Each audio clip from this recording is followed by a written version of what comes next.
The recent approval of drugs for pancreas cancer has made us think about the sequence or the strategy of how we're going to treat patients.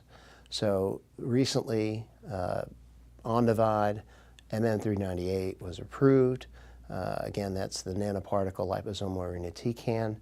And we've had two other standard regimens, that being FOLFIRINOX and Abraxane, nab-paclitaxel, gemcitabine, available to us in the front line. So how do we use all of those treatments in terms of a strategy?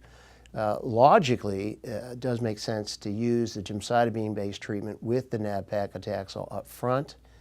The toxicities there typically that lead to patients coming off treatment are neuropathy and thrombocytopenia.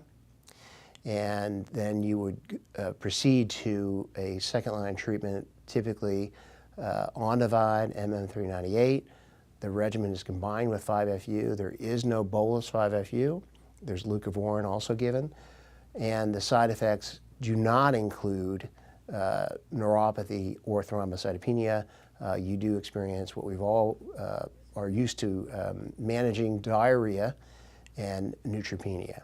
So patients can go on different toxicity profile, rest the bone marrow to some extent, rest the platelets, and then come on to a third-line therapy. Alternatively, if you use a 5-FU based treatment, that's going to be FOLFIRINOX.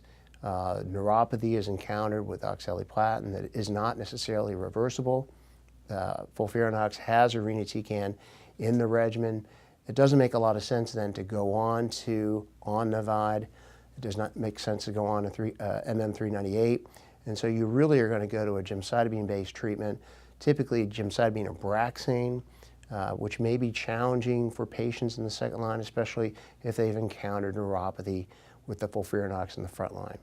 So that's why the first sequence, gemcitabine nab-paclitaxel followed by Onivide MM398, really does make sense. It's important to recognize that Onivide is to be combined with 5-FU leucovorin. It is not a monotherapy. There was an arm in the Napoli trial that used Onivide as monotherapy, but that unfortunately was no better than the control arm.